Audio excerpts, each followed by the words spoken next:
Aku tidak pernah menyangka sebuah kaset tua yang berdebu bisa mengubah seluruh hidupku. Suara aneh dari dalam kaset itu awalnya hanya terdengar samar, tapi perlahan-lahan mulai memenuhi setiap sudut rumahku. Dan ketika aku menyadari, suara itu tidak hanya berasal dari kaset, melainkan sudah berada tepat di belakangku. Segalanya terlambat.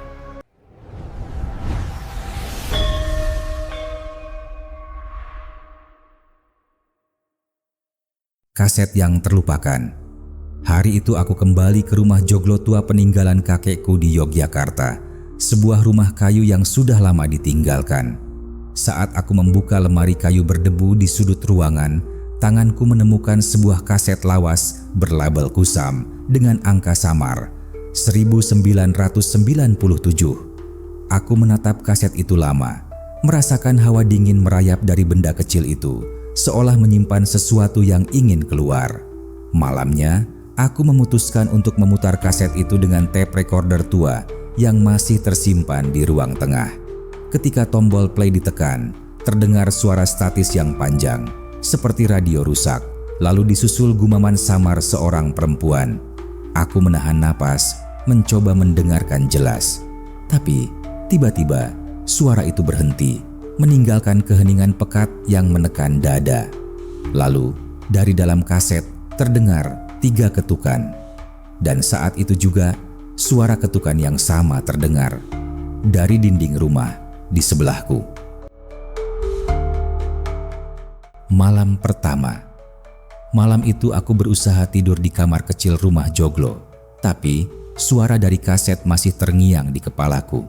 Setiap kali aku memejamkan mata, aku merasa seperti ada yang berbisik pelan di lorong rumah. Aku mencoba meyakinkan diriku bahwa itu hanya halusinasi, hanya gema suara kaset. Namun, suara itu semakin jelas. Gumaman pelan, seperti doa dalam bahasa yang tak kupahami. Aku memberanikan diri keluar kamar, membawa senter kecil dan berjalan pelan menuju lorong. Saat sinar senterku menyapu ujung lorong, aku melihat sebuah kursi goyang tua. Bergoyang pelan, seolah baru saja diduduki. Aku menahan napas, berdiri kaku, dan hanya menatap kursi itu yang terus bergerak sendiri. Lalu, tiba-tiba, kursi itu berhenti mendadak, dan keheningan menyelimuti seluruh rumah. Suara yang terekam. Keesokan paginya, aku memutuskan untuk memanggil sahabatku, Ardi, agar dia juga mendengarkan kaset itu. Ardi menatap kaset itu dengan wajah bingung, lalu berkata, "Pelan, mungkin hanya kaset rusak, Bim." Aku menyalakan tape recorder lagi, dan kali ini suara statis lebih keras, disusul gumaman samar yang semakin jelas. Ardi memandangku kaget ketika gumaman itu berubah menjadi suara tangisan perempuan. Tangisan yang menusuk telinga. Aku segera menghentikan kaset, tapi Ardi bersumpah kalau tangisan itu tetap terdengar meski tape sudah berhenti. Kami mencoba merekam ulang suara kaset dengan perekam digital, berharap bisa mendengar lebih jelas. Saat diputar ulang, rekaman digital itu bukan hanya berisi gumaman, melainkan jelas terdengar suara seorang perempuan memanggil namaku. "Bimo." Aku terdiam, tubuhku kaku, sementara Ardi langsung berdiri panik, berkata, "Kita harus buang kaset ini sekarang juga, Bim." Bisikan di lorong. Malam itu, aku sudah menyembunyikan kaset di laci meja, berusaha tidak memikirkannya lagi. Namun ketika aku mencoba tidur, aku mendengar suara itu lagi. Suara perempuan berbisik namaku. Aku menegakkan tubuh, menajamkan telinga, dan sadar suara itu tidak berasal dari kaset, melainkan dari lorong rumah. Dengan langkah pelan, aku berjalan ke lorong. Setiap papan lantai berderit, seolah mengeluh dengan setiap injakan. Suara itu semakin jelas, seperti seseorang berdiri di ujung lorong, berbisik tepat ke arahku. Aku menyorotkan senterku, tapi lorong itu kosong. Hanya kursi goyang tua yang berhenti bergerak di sana. Ketika aku berbalik untuk kembali ke kamar, suara itu justru terdengar lebih dekat. tepat di telingaku.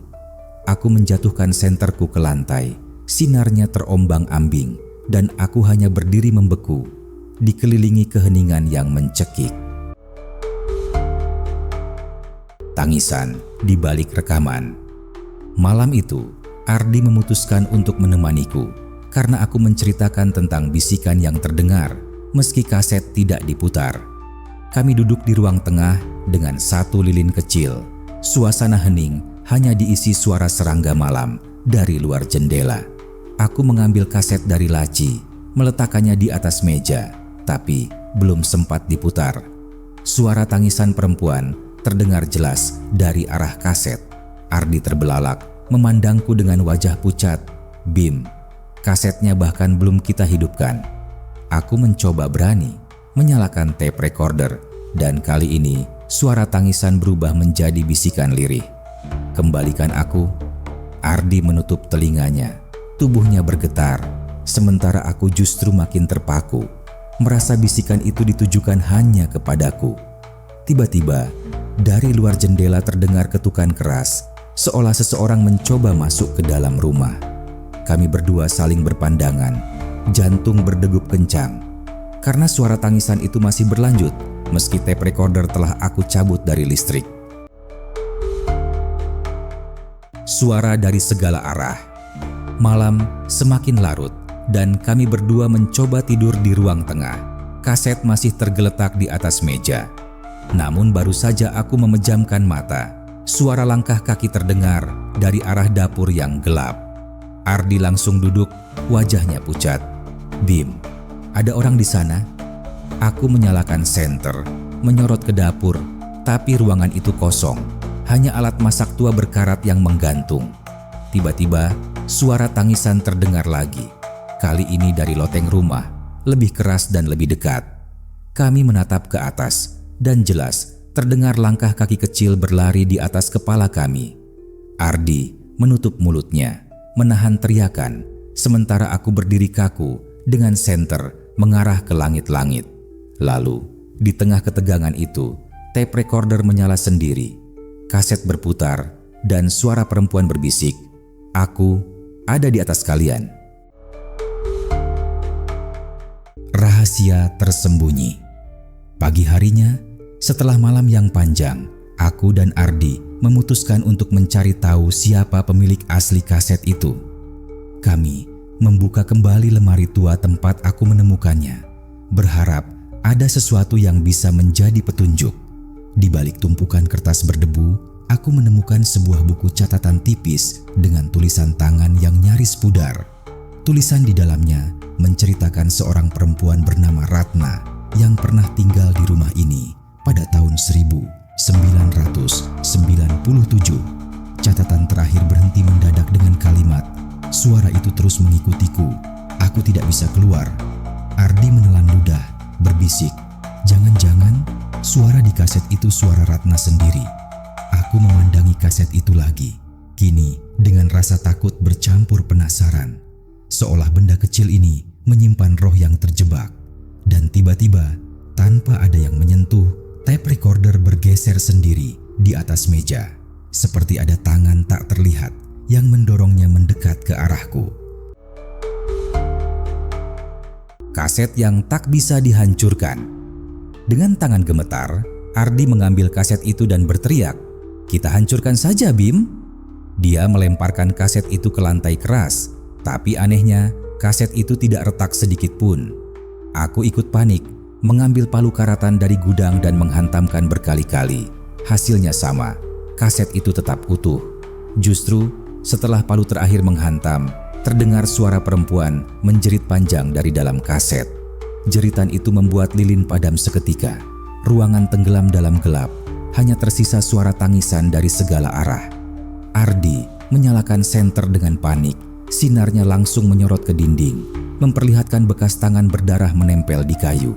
Aku berdiri membeku, mendengar suara lirih itu lagi, kini begitu dekat, seakan berbisik di belakang telingaku. "Kau tidak bisa menghancurkanku." Senter tiba-tiba mati, meninggalkan kami berdua dalam kegelapan total, dan hanya suara kaset berputar sendiri yang terus bergema. suara yang membimbing keluar. Malam itu, setelah suara kaset berhenti, kami berdua hanya bisa terdiam. Tapi tiba-tiba terdengar bisikan halus dari luar jendela. Bisikan itu menyebut nama kami, pelan tapi jelas, seakan suara itu tahu siapa kami sebenarnya. Ardi menelan ludah, lalu berbisik, "Bim, itu manggil kita dari luar." Dengan langkah ragu, aku membuka pintu kayu tua itu. Engselnya berdecit panjang dan hawa dingin segera menyeruak masuk. Di luar, halaman rumah tampak berbeda, seperti tertutup kabut pekat yang membuat pohon-pohon tampak lebih tinggi dan bengkok. Kami berjalan perlahan, hanya berbekal senter, tapi sinarnya sering terganggu dengan kilatan statis merah yang aneh. Lalu, suara kaset itu terdengar lagi. Kali ini lebih jelas, seakan keluar dari dalam tanah. "Kesini, ikuti aku." Kami berdua berhenti di depan pohon beringin tua. Akarnya menjalar seperti tangan, dan di sana suara itu terdengar paling keras.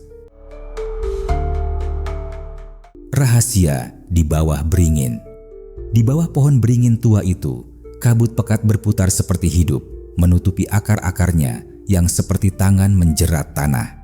Suara kaset terdengar semakin jelas, kini memanggil namaku dengan nada memaksa. "Bimo, turunkan aku." Ardi memegangi lenganku, wajahnya pucat. "Jangan, Bim, jangan sentuh akar itu." Tapi aku terdorong rasa penasaran, dan saat tangan kami menyentuh akar yang menonjol, tanah di bawah pohon retak perlahan. Dari dalam retakan tanah muncul sosok perempuan berambut panjang basah, wajahnya pucat dan matanya putih bersinar. Tangannya meraih kaset. Kaset itu melayang di udara, berputar sendiri, dan suara Ratna berbisik, "Aku terjebak di sini. Sekarang kau juga." Ardi menjerit dan menarikku, tapi akar beringin itu menjalar menahan kaki kami. Kabut menutup seluruh tubuh kami dalam gelap, dan bisikan tak henti. Dan sebelum semuanya menjadi gelap total, suara kaset terakhir terdengar jelas. "Sekarang aku milikmu."